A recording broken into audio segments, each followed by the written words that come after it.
Good evening once again.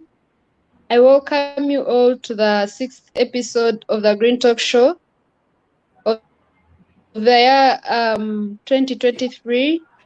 It is happening exactly right now on the 3rd of March. It is our topic today is encouraging climate change adaptation so as to reduce poverty or to eradicate poverty.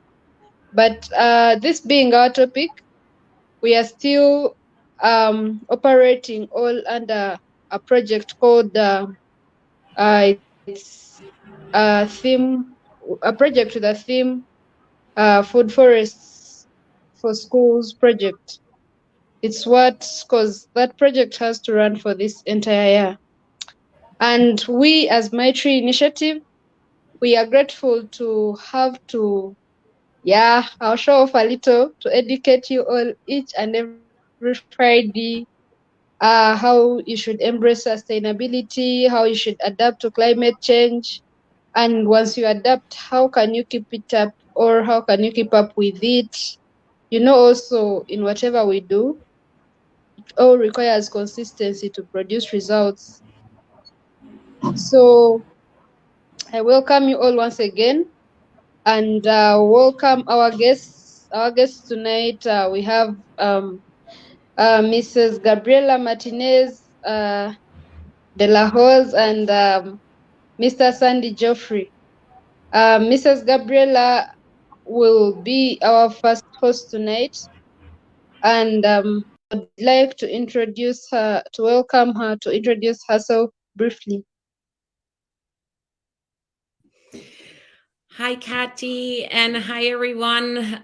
Very thankful for the invitation to join you today, and excited to share in this conversation with Maitri Initiative. So, as Katy mentioned, my name is Gabriela. I work for an advisory firm called Climate Focus, which is set in the Netherlands with offices in Germany, but also Colombia. And we work across different topics, including climate change, nature conservation, and sustainable supply chains. We work in an advisory capacity, mostly to governments, governmental institutions, but also the private sector and civil society organizations. A little bit about myself. I'm from Guatemala, so I'm Central American, a little far away, but I have been living in Europe for the last 10 years, working specifically on carbon markets and nature-based solutions. I'm a sociologist by trade, but have a master's in environmental management, as well as carbon management and environmental sociology. So very happy to be here and be part of the conversation in any capacity, but just be mindful that I'm not an expert in Africa, but happy to contribute as much as I can. Okay, you're most welcome once again, Mrs. Gabriela. I would also like now to invite Mr. Sandy to introduce himself briefly to the audience. And before that, I would like the audience to know that we are with climate activists. The people we are presenting to you right now, who you're going to listen from, are all knowing about climate, if I should say. Of course, learning never ends, but so you expect the best, and I really hope you all learn. Mr. Sandy, the floor is yours. Katy, thank you so much. Hello, viewers. I'm so glad to be joining you today, and I'm joining you from Yaoundé, Cameroon. As Katy mentioned, my name is Sandy Geoffrey. I'm the regional coordinator for African Climate Ready Project for Central Africa. I'm also the founding coordinator for Support Maitri Cameroon. We are a grassroots development and environmental organization, and I am also the coordinator of the Global Landscape Forum Yaoundé chapter. So, I have a background in international relations, specifically in development cooperation and sustainable development. And I do carry out activities, ground activities, most especially in grassroots communities, because I believe so much that climate change is an opportunity for us to empower grassroots communities and create economic opportunities, which is what we'll be discussing this evening. But out of that, I'm so much involved in advocacy, especially at the national level, because I feel that inclusive policies are very important to drive the needed change on the ground. So I'll be sharing my little experience with you this evening. I don't feel that I'm yet an expert, but I feel that I've gathered some knowledge working on the ground for 5 years that I'll be able to share with our audience. Kitty, thank you. Okay. Thanks a lot, Mr. Sunday.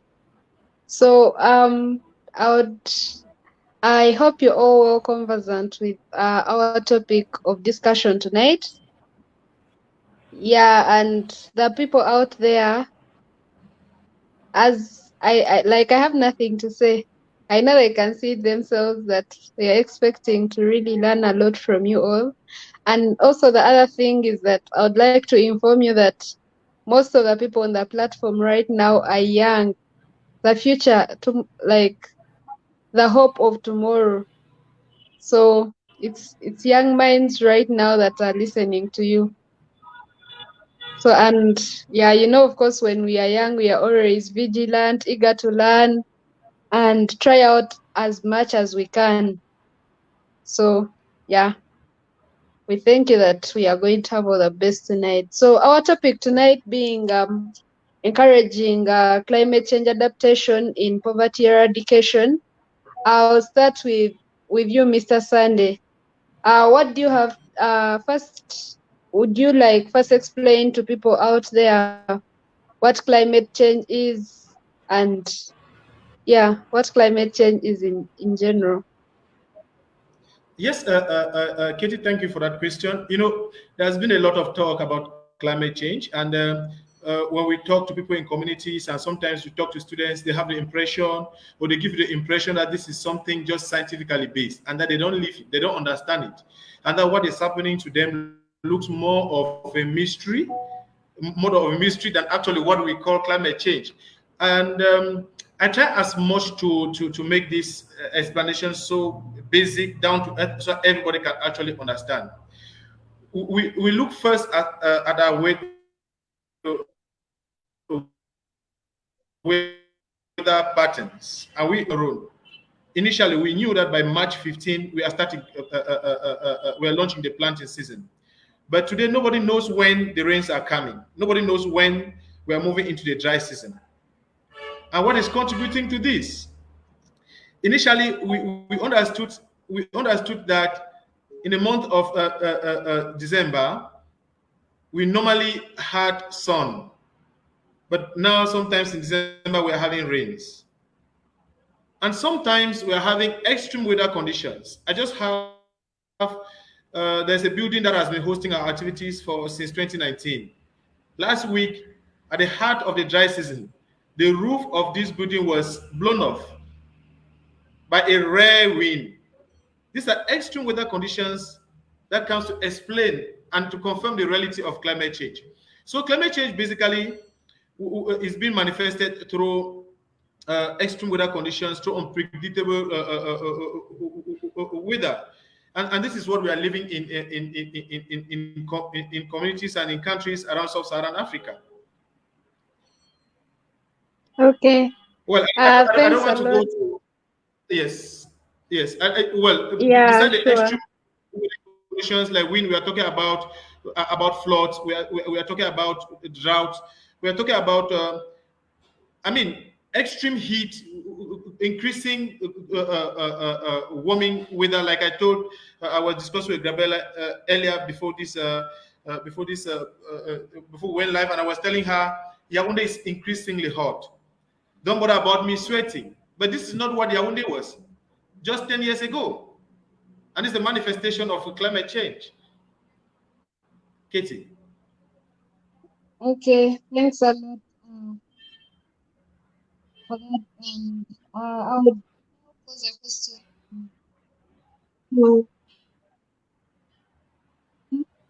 Of course, right now, since time is not on our side, I'm just going to base on the three main questions that would be posed for each and every topic: the how, the why, and the what. So, why, Mrs. Gabriela? Why do you think that if people adapt to climate change in this way, why do you think that if we encourage people to adapt to climate change in this way, it would eradicate poverty? What are some of your insights on that? Thank you for that, Kathy, and thank you for that, Sunday. I think, yes, climate change cannot be denied anymore. We are seeing it across different areas of our life. We are seeing it how the weather patterns are changing, the temperatures are changing, but also how ecosystems are reacting, which also has implication on the food that we grow, and how the quality of the soils, the quality of the water, and the quality of the air as well. So climate change is not one single thing. It's a compound effect on the world that we live in, and has many implications to people who are vulnerable, especially in Africa, where climate change will lead to longer droughts. So the idea of adaptation is, it's like preventative care. Instead of fixing a problem whilst it's like, or like going to the doctor, instead of addressing a symptom, it's better to be prepared and create resilience ahead of time. So when the environment around you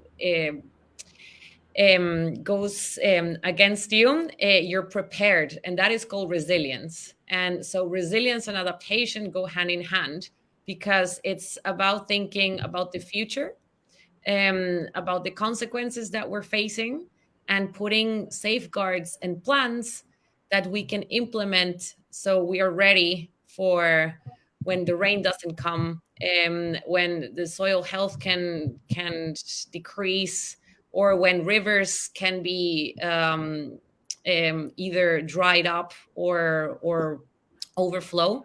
So adaptation is key to ensure that our food systems are also secure and resilient, and the ecosystems around us that offer us clean water, clean air are also resilient.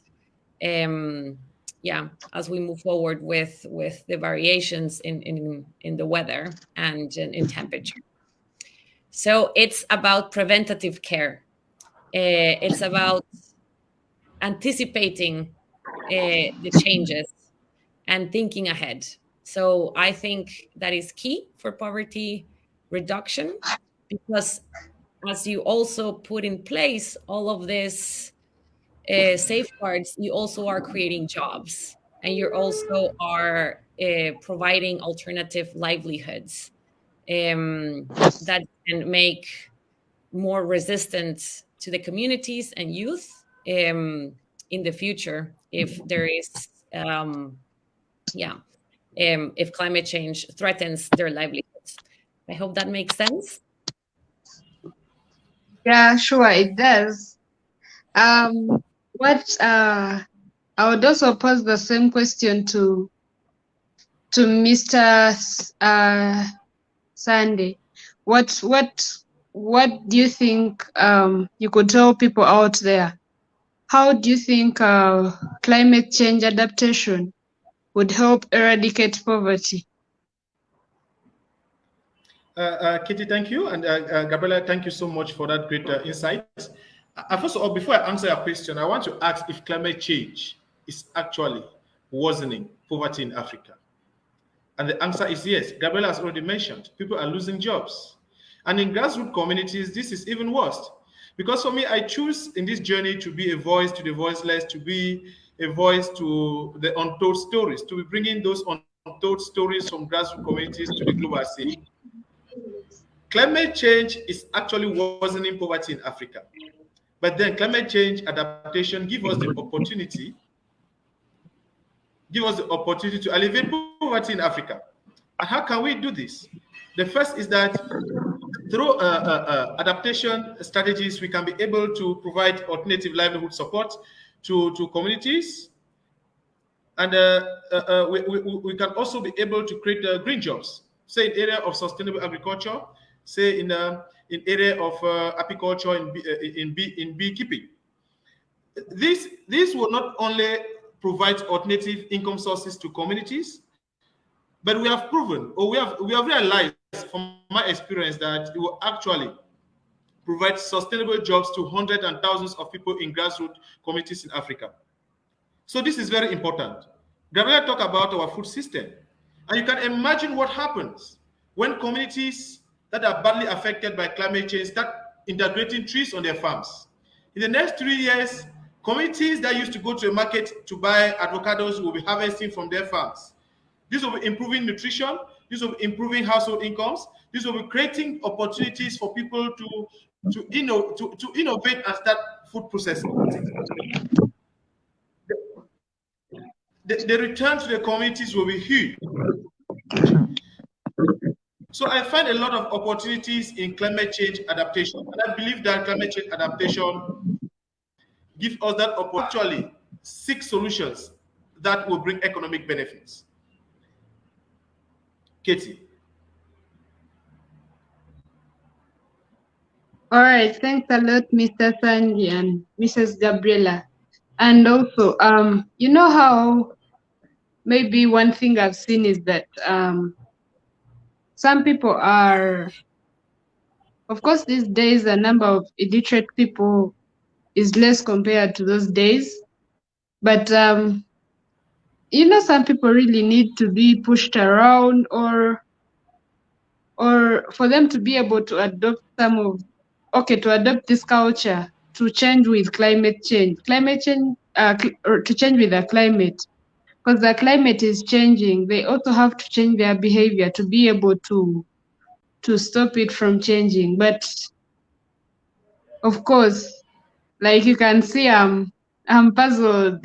It's hard to convince, of course, maybe in the long run, but right now it starts with mindset.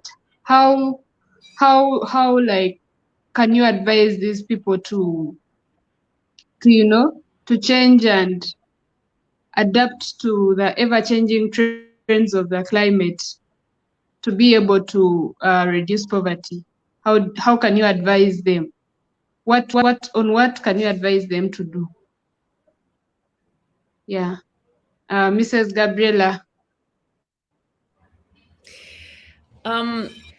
I would say that there are many different actors that need to be aware at this point and be engaged at this point, and different strategies applied to them. For example, everything that Sunday was saying was extremely important. As nature-based solutions can like climate change will affect a lot of vulnerable communities, especially in Africa, but also can create another jobs.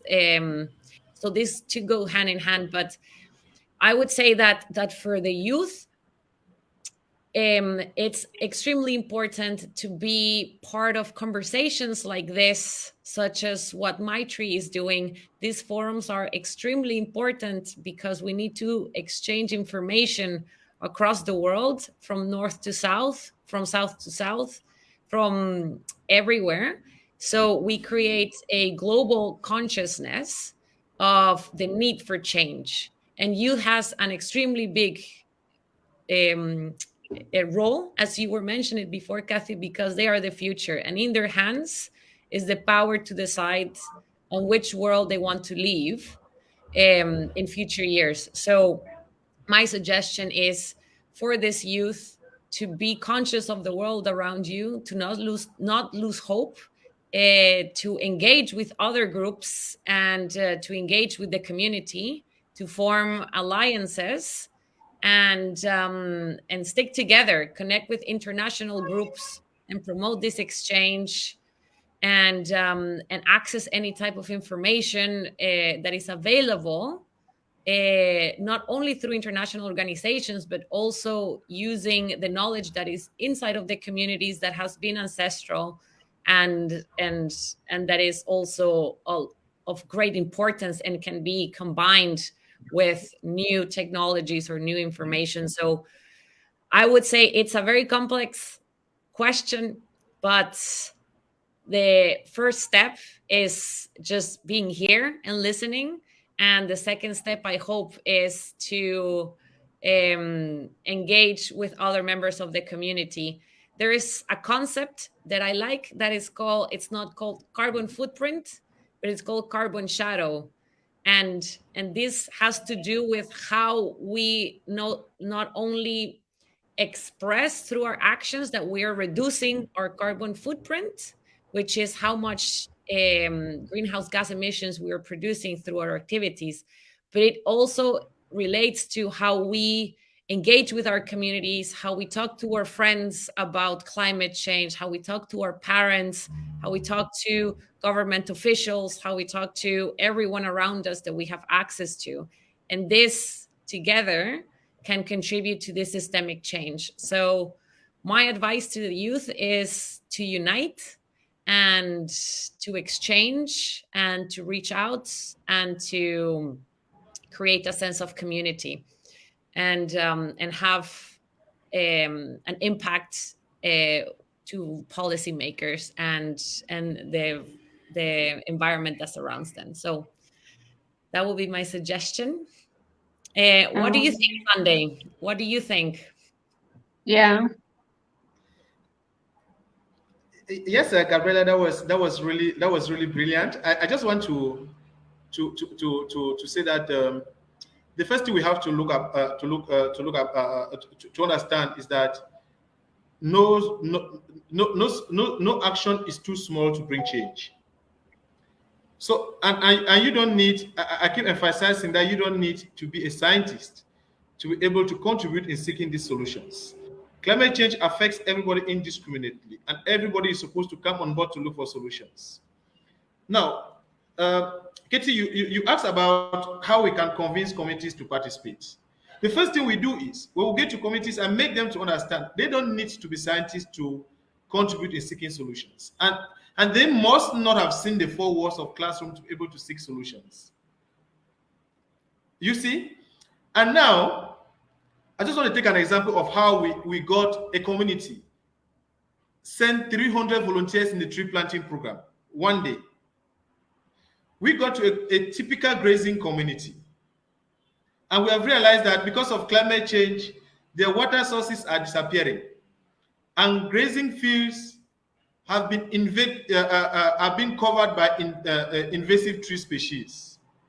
And over the years, they are gradually and progressively losing cattle. At that same moment, the other communities that are involved in agricultural activities have seen a massive degradation of the agricultural landscape.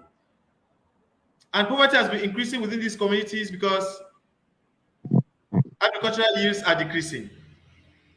And I will make them to understand what is happening and the role they can play. First, in the grazing community, we make them to understand. Initially, all of you were depending on cattle. And now, because of climate change effect on your community, you are losing cattle. And the level of poverty is increasing. Your children are no more going to school.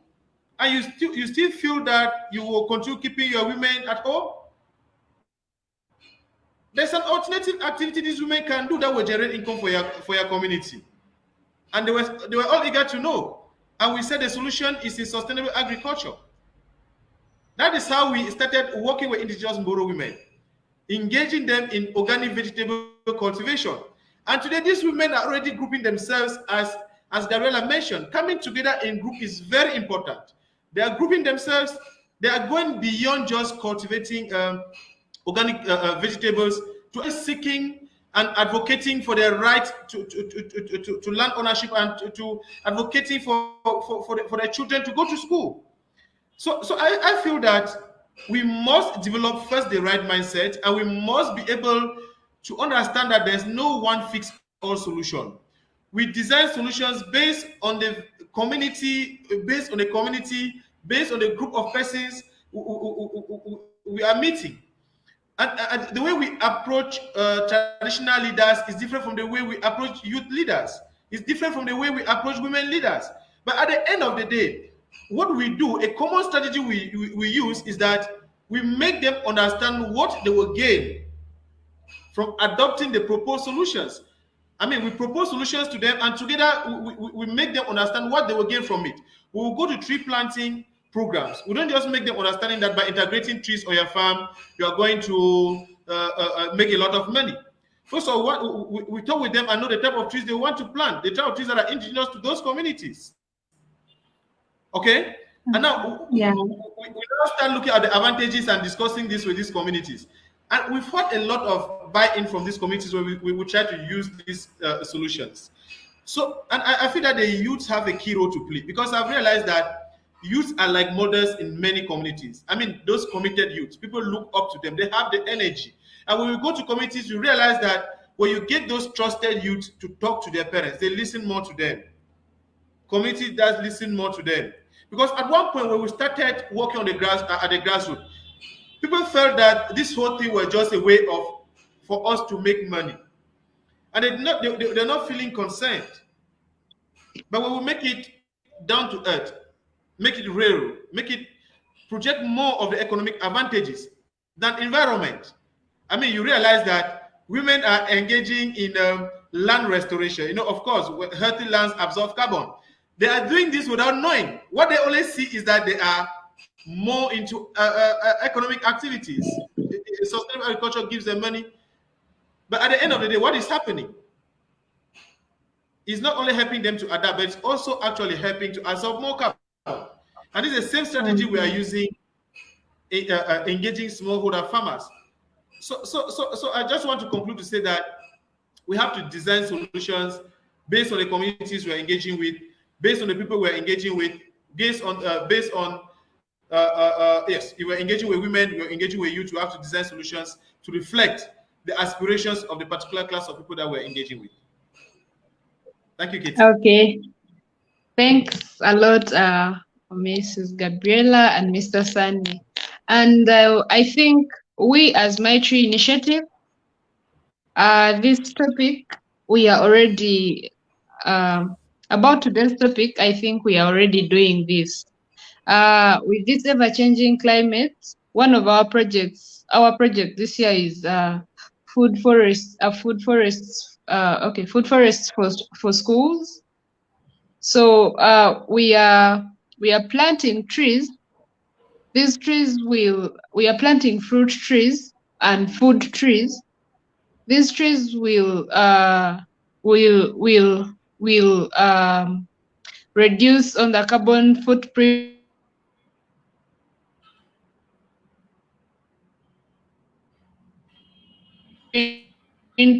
through producing oxygen and consuming carbon dioxide.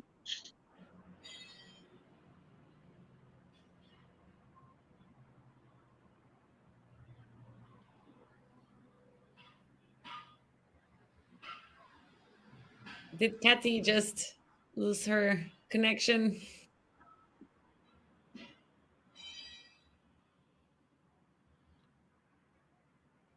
Yes, Gabriela, I think we've lost Katie. Yeah, it seems so. She was explaining something very. I mean, it's a similar project that we are doing in Yaoundé. We are also planting fruit trees in communities and in school.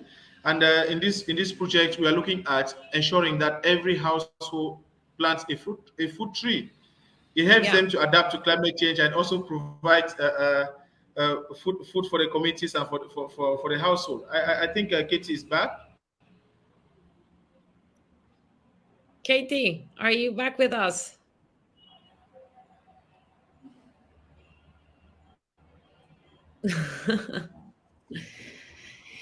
Well, while we wait for Katie, we as Climate Focus, we have a specific project, but it's in Colombia, in the Amazon, which is also a very important part that is receiving a lot of impacts from climate change. And it's called Sinfonía Tropical, which translates into a tropical symphony.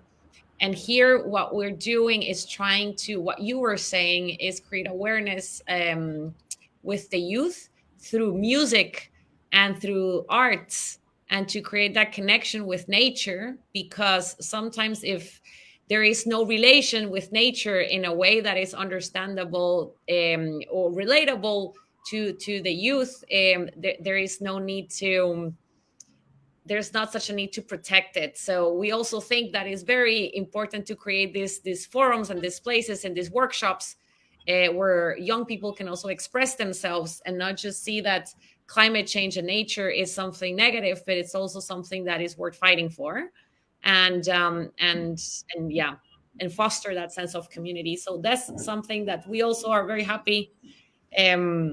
And we have beautiful things that have also caught the attention to other groups in the area. So it just becomes a snowball effect, and more people want to join and be part of this group that has a mission, which is extremely important, such as biodiversity conservation as well.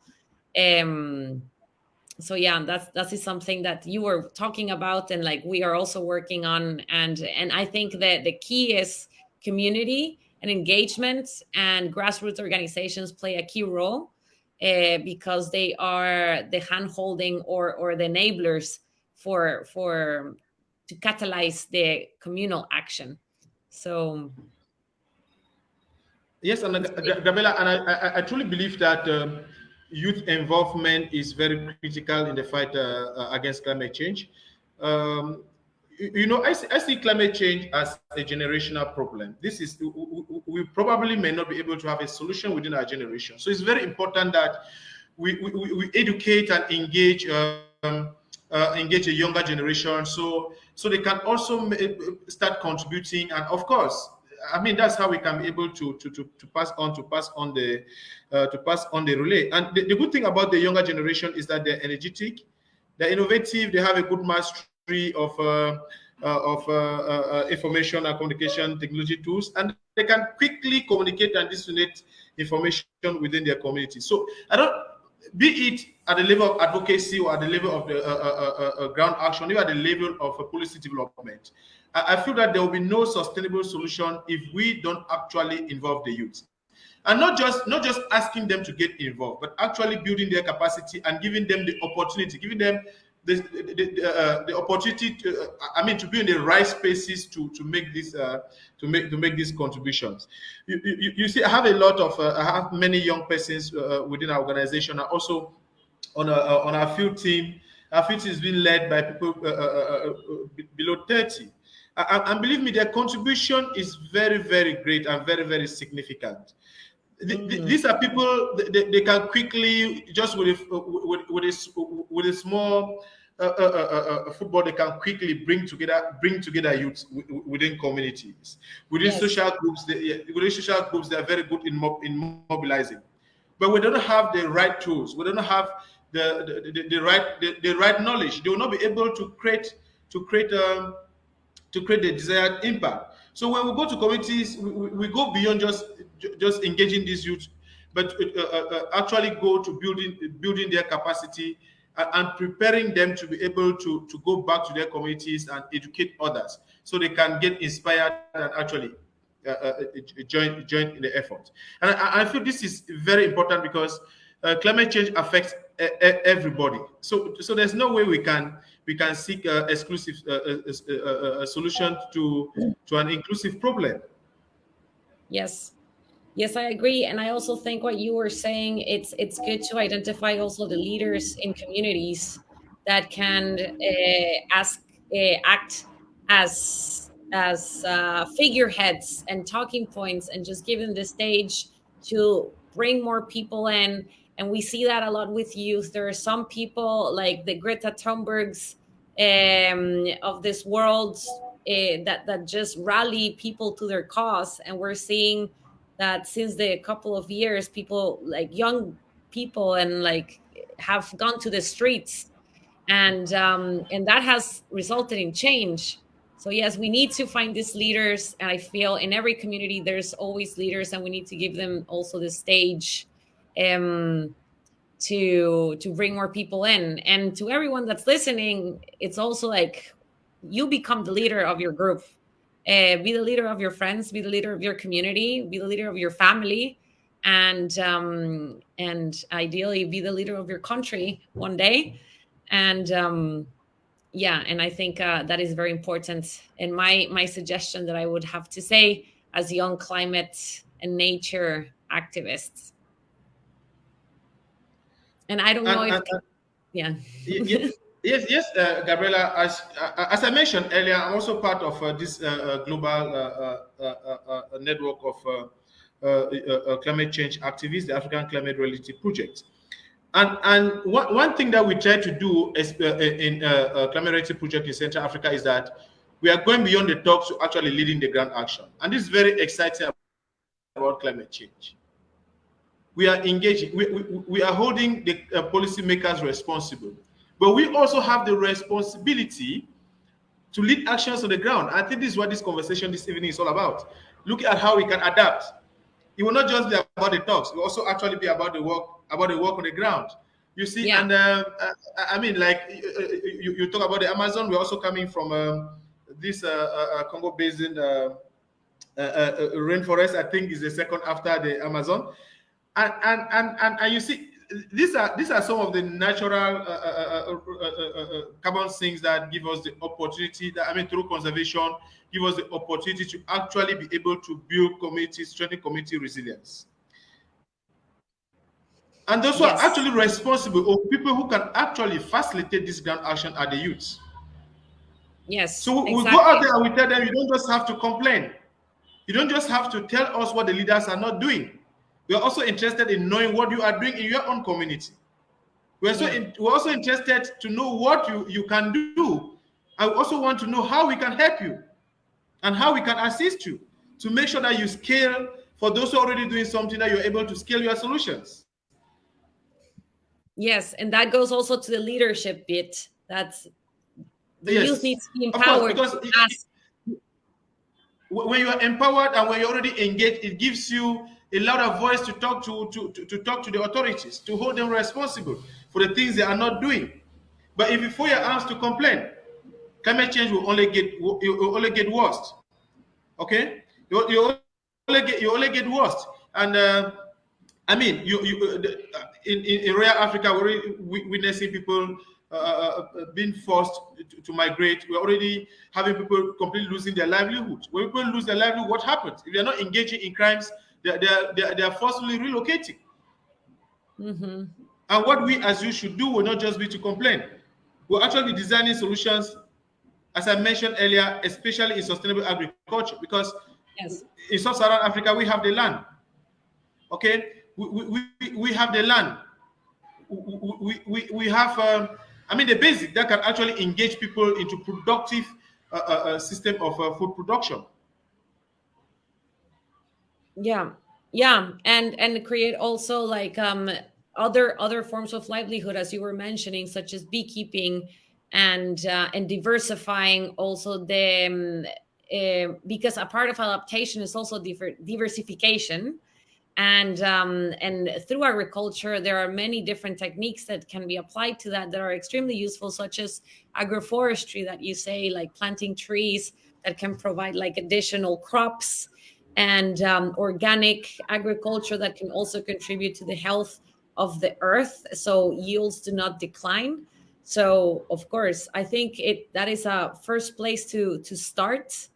Looking at agriculture and our food systems, because that's also what is going to receive the biggest shock and directly affects the livelihoods of so many communities that are dependent on agriculture. And I always think that trees are the solution in any form or capacity, in either be carbon sequestration or also an economic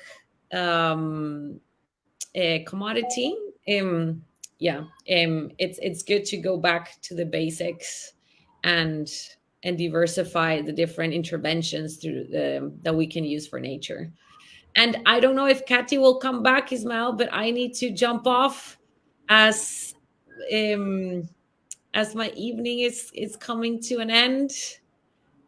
Yes, I feel that we are supposed to be ending this session in 2 minutes, and Katy is not yet here. Katy is not yet here. Yeah. So yes, and I see I think Ismael is not here too. Yeah. We're virtually coming to the end of this session. So maybe we can just say our goodbyes to everyone who's listening, and just thank for the opportunity to be here. Ismael, do you have anything else to close this conversation with?